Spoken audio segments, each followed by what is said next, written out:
কিছু লাগবে, যখন একটু করে চায় আমার মাটাকে সুস্থ করে দাও, বাবাটাকে আল্লাহ আমার স্ত্রীকে আমার আমাকে একটু তৌফিক দাও, চাইতে থাকে মুমিন। আল্লাহ বলে যখন ফেরেশতারা দেখে মুমিন চাচ্ছে, দেরি করতে পারে না, তাড়াতাড়ি খাজানা নিয়ে দিতে নেবে, আল্লাহ বলে রাখোস না, এত তাড়াহুড়া কিসের, তার চাওয়ার মধ্যে তো প্রেম আছে, একটু চাইতে দেস না।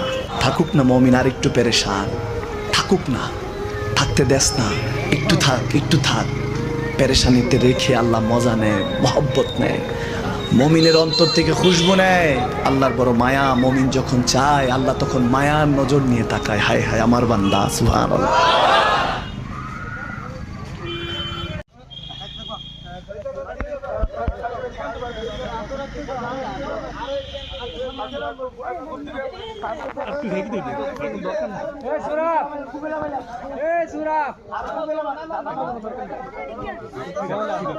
সুরাফ